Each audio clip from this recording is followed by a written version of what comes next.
Nat Geo es claramente una empresa estadounidense y como empresa estadounidense ya sabemos que defiende una posición muy parecida a la que veíamos ahora en el libro de Winston Churchill, alguien que fue un héroe y que es un héroe todavía en el Imperio Británico. ¿Qué me llama la atención de esta versión gringa? Que también es antisoviética de cierta manera y es pro-occidental obviamente, que tiene un capítulo que se llama Choque de Imperios.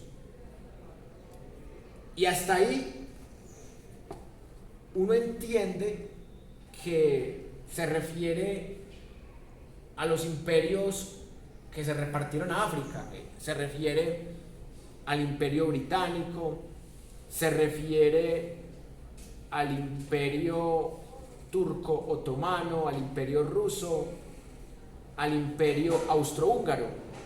Y todos esos imperios se enfrentan en la Primera Guerra Mundial, como ya lo estudiamos. Pero ¿qué es lo interesante? Que cuando hace el capítulo preludio a la Segunda Guerra Mundial, ya no lo llama choque de imperios, lo llama de otra manera, lo llama la marcha hacia el abismo, totalitarismos, liderazgo y represión. Entonces, cuando habla de totalitarismos, se está refiriendo a los japoneses, a los alemanes, a los italianos y a los soviéticos, pero no se está refiriendo ni a los gringos ni a los británicos. O sea, ellos dicen que son los democráticos, o sea, que ellos no son totalitarios. Y hay una gran diferencia entre estos imperialismos y los otros, que estos no se portan tan mal con sus patriotas. La forma de imperialismo de los franceses, de los británicos, de los estadounidenses es invadir países, colonizar y matar gente afuera de sus territorios. Es lo que llamamos teóricamente como un imperialismo transnacional. En cambio, los japoneses, los italianos, los alemanes y los soviéticos tienen otra forma de imperialismo, que es un imperialismo que no es tan invasor, pero también es invasor, pero que reprime más a la gente patriota. Son más estrictos. Y solo por eso esta historiografía gringa nos muestra como si fuera un enfrentamiento entre totalitarismos, que son los del eje, y democracias, que son los imperios occidentales.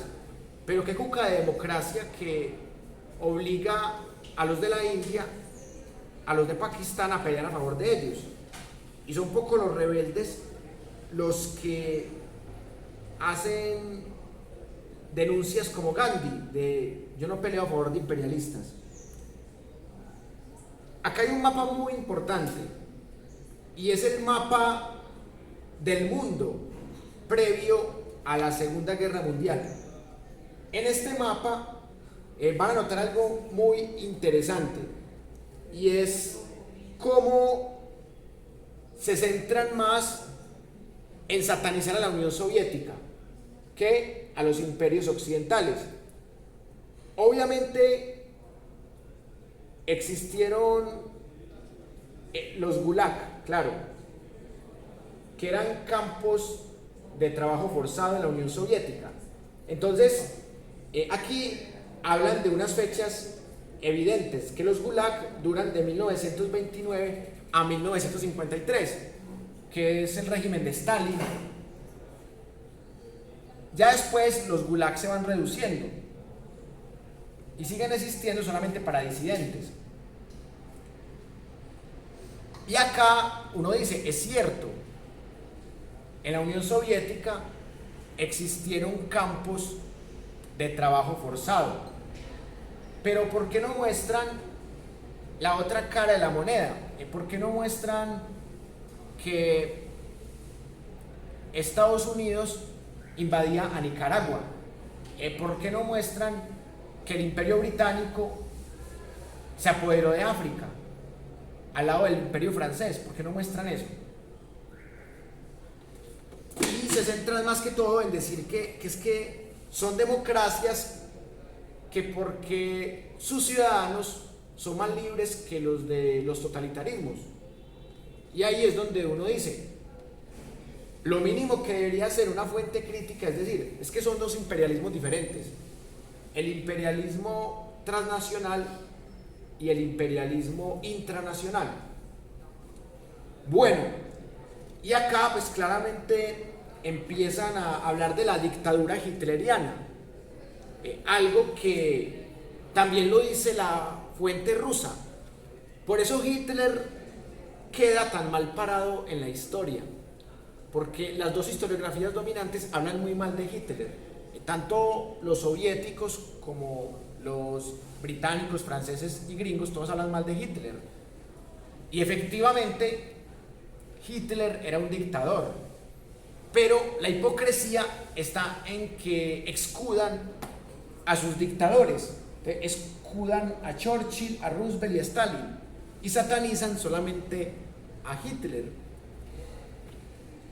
Y acá hablan claramente de la debilidad que tuvieron tras la crisis del 29, hablan también del tema de la expansión alemana, algo que realmente pasó, pero lo que me genera más risa es ver que utilizan esta caricatura que realmente falsifica la historia. En esta caricatura ustedes pueden ver a Stalin y a Hitler en una posición de que Hitler le tiene miedo a Stalin, entonces, o sea, lo tiene agarrado y es como si Hitler fuera el títere de Stalin. Por ejemplo, esta caricatura en una fuente rusa soviética jamás hubiera aparecido. Acá lo que tratan de mostrar es que Stalin realmente es más malo que Hitler, pero aquí no se trata de decir quién fue más malo, sino de quién tuvo más poder de destrucción, porque claro, Stalin mató más gente, podría decir eso una fuente occidental, que Stalin mató más gente, pero Stalin estuvo mucho más tiempo en el poder. Hitler estuvo en el poder un poco más de 10 años, mientras que Stalin estuvo en el poder 24 años. Entonces, claramente, pues Stalin tuvo más tiempo de matar personas, y Stalin también participó en la Segunda Guerra Mundial, entonces también mató muchas personas. Nada más murieron 27 millones de soviéticos.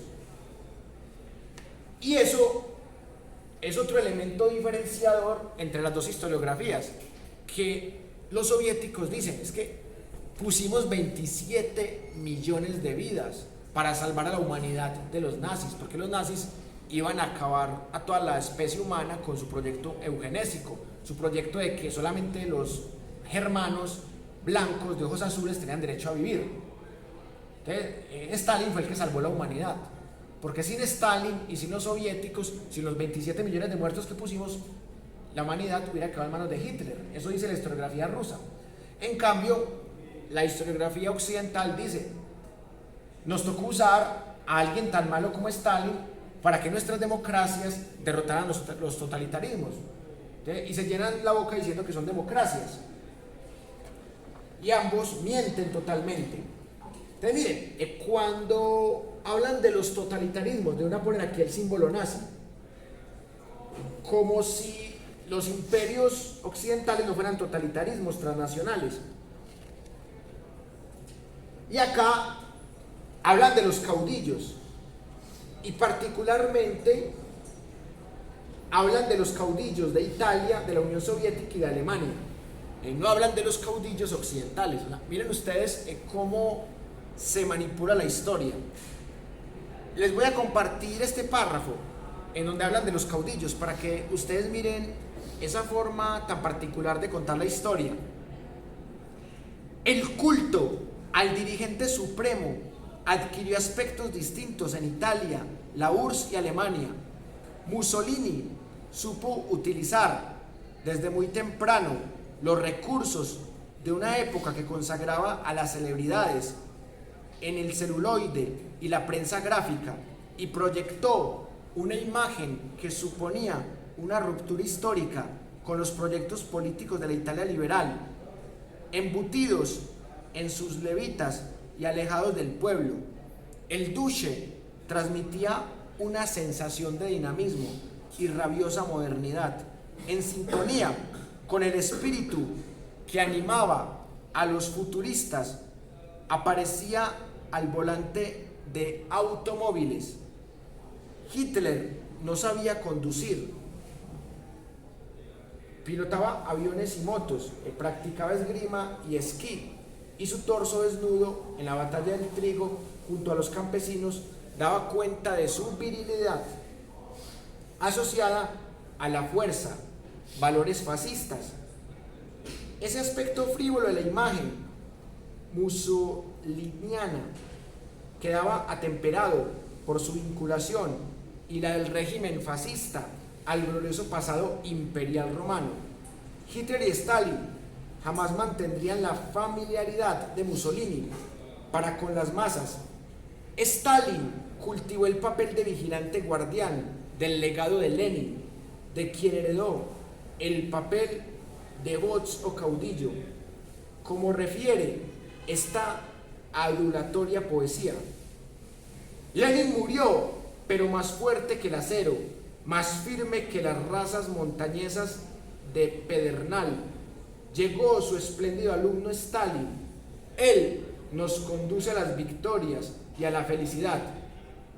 Aparecía como un ser lejano que presidía los desfiles de los días solemnes, desde la tribuna de la Plaza Roja, sobre el mausoleo del creador de la Unión de Repúblicas Socialistas Soviéticas, y era semejante a un zar que velase por su pueblo desde el Kremlin, una figura paterna, omnipresente, gracias a sus retratos, y así en todas partes, en los talleres, en las minas, en el Ejército Rojo, en el parvulario. Mira su retrato y como es si él supiera: has trabajado mal, arruga la frente, pero cuando has trabajado bien, sonríe con su bigote. En cuanto a Hitler, su papel se centra en la estudiada liturgia oficial del régimen. Tenía por objeto destacar su doble función: la de profeta, que identificaba el destino de la raza aria, su misión redentora de la humanidad, y la de caudillo, que lo cumpliría. Los actos de masas constituían una comunión colectiva entre el pueblo y el Führer, su encarnación. Así sucedía, por ejemplo, durante los 7 días del Congreso Anual del partido celebrado en Nuremberg a primeros de septiembre, cuyo acto más manifiestamente emotivo era aquel en que Hitler consagraba las nuevas banderas del partido, rozándolas con los dedos mientras sostenía la Bundesfahne, la bandera de la sangre, la cruz gamada manchada con la sangre de los mártires nacionalsocialistas del Putsch de Múnich.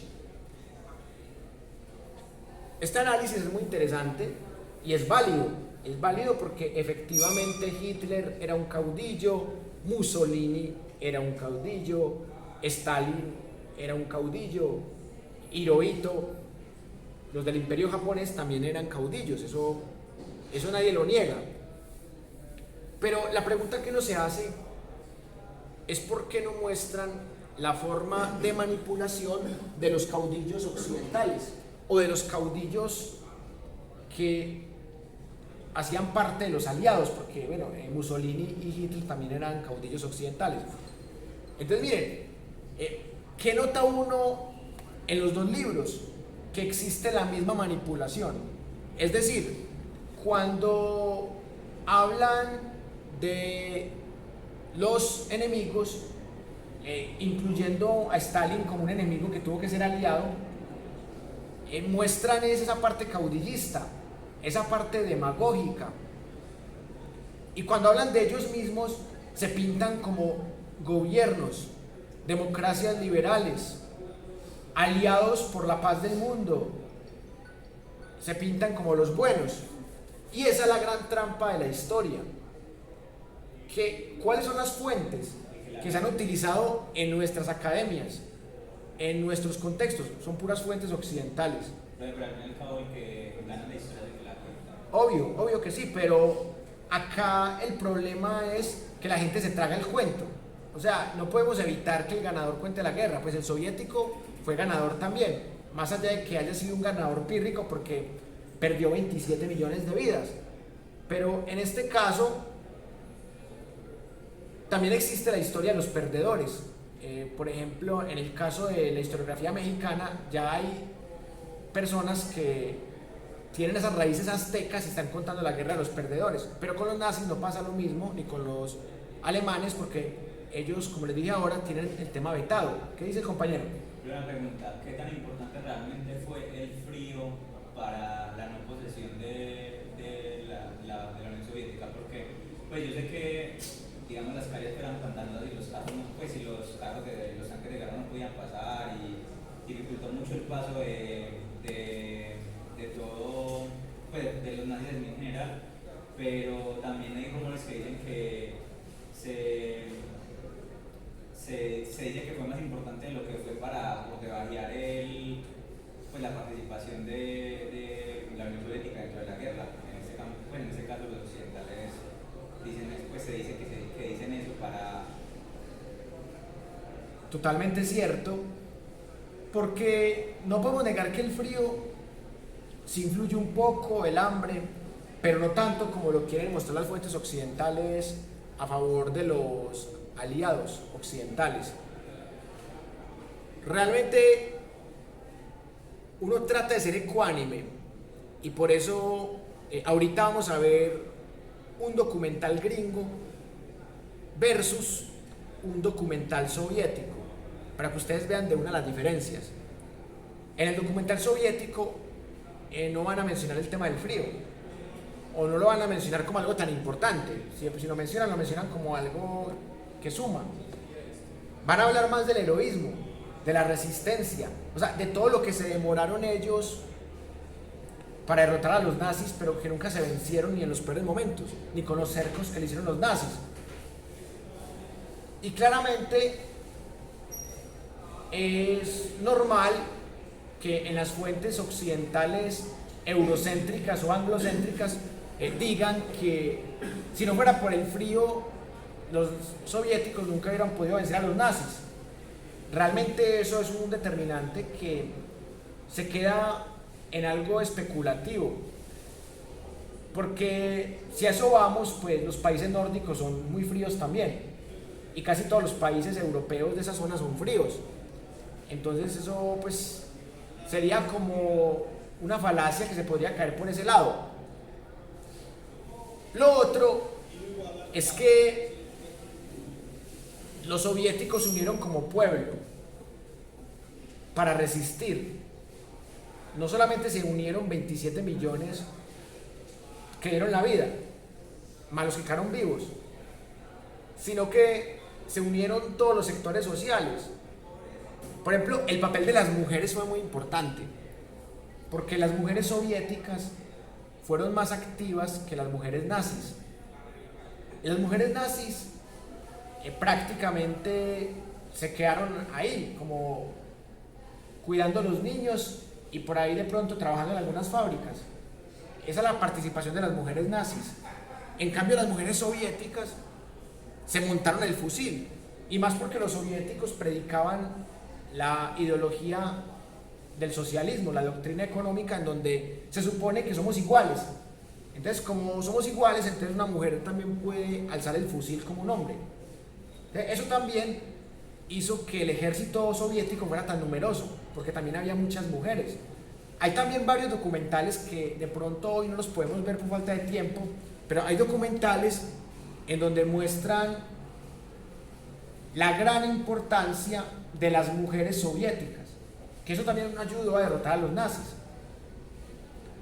Y también hay documentales occidentales que muestran que los soviéticos llegaron a violar mujeres a Berlín al ver derrotados a los nazis. Y los soviéticos ocultan ese hecho o no le dan importancia, porque los violadores eran los soviéticos. Incluso hay entrevistas en donde hay mujeres alemanas que dicen: preferimos a un soviético en el vientre producto de una violación a un nazi matándonos. O sea, llegó a tal punto de degradación esta Segunda Guerra Mundial en que ser violadas y embarazadas por un invasor era preferible a un nazi que te iba a matar que porque tenías un apellido judío, o que porque tenías un pasado afrodescendiente, o porque eras una gitana, o porque eras mujer y no eras apta para la guerra. O sea, porque un nazi te podría matar por cualquier cosa. El soviético solamente te mataba si eras una enemiga, si eras una nazi. Y te violaba y te embarazaba, pero que preferían eso. O sea, preferían ser violadas y embarazadas que asesinadas y torturadas. Y por eso los soviéticos son aplaudidos en Berlín.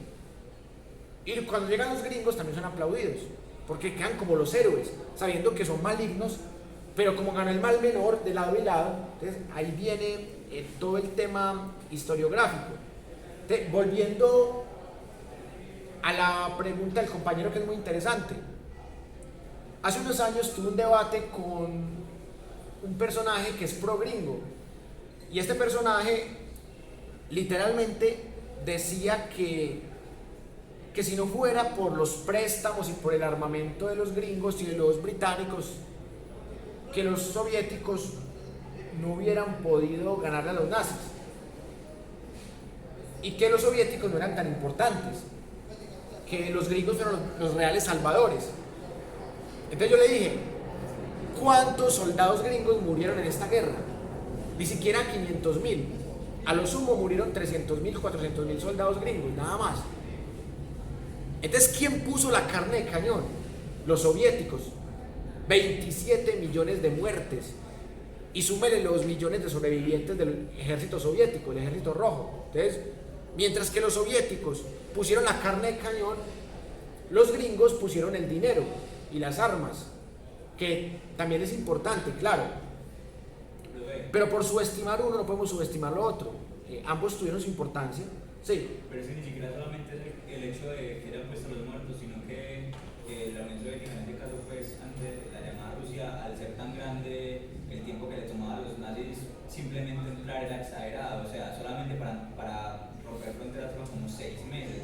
Al ser el país tan grande, el mero hecho de avanzar a Bielorrusia o lo que sea era ya un logro gigantesco. Entonces, el tiempo que retrasa la guerra en general, el hecho de entrar a toda la Unión Soviética, es el que permite que Estados Unidos fabrique armamento, siga haciendo préstamos. Pues si no fuera por el tiempo que gana la Unión Soviética, hubieran podido invadir muchísimo más.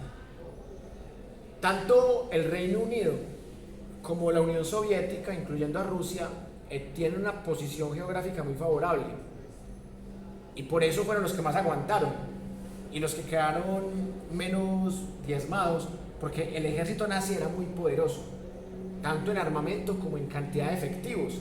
Entonces, lo que usted dice es muy cierto. Los soviéticos tuvieron esa posición geográfica que sirvió, y también supieron cercar a los nazis para que murieran de hambre y de frío. Eso también es un mérito de ellos. Y no se puede negar que Estados Unidos sí mandó muy buenos suministros también. Estados Unidos, más que aportar tropas, aportó dinero y víveres, y eso también ayudó a que pudieran resistir. Y vencer a los japoneses no fue tan difícil. Lo que más complicó de vencer a los japoneses eran los kamikazes, que eran los pilotos suicidas, que con solo un piloto suicida mataban a cientos de soldados gringos. Entonces eso fue también lo que creó el escenario para que se diera las bombas de Hiroshima y Nagasaki, porque era la forma de que los gringos le dijeran, sigan mandando poetas suicidas y los borramos del mapa. O sea, ya tenemos el poder militar y nuclear para borrarlos del mapa. Eso no fue como, pues eso no fue como una idea de los mismos científicos de Alemania. De cierta manera, varios exiliados, por ejemplo, Albert Einstein era un exiliado en Estados Unidos y de cierta manera él participa también en ese proyecto. Y acá, qué bueno que menciona eso, compañero, porque quiero redondear la idea con esto. Una cosa es la razón y otra cosa es el racionalismo. Porque el racionalismo es una doctrina que utiliza la razón. Entonces, crear una bomba para matar 100.000 personas es algo científicamente bueno, pero éticamente perverso. La razón o la racionalidad se separa del racionalismo, es decir, yo no sería capaz de crear algo que destruya a 100.000 personas.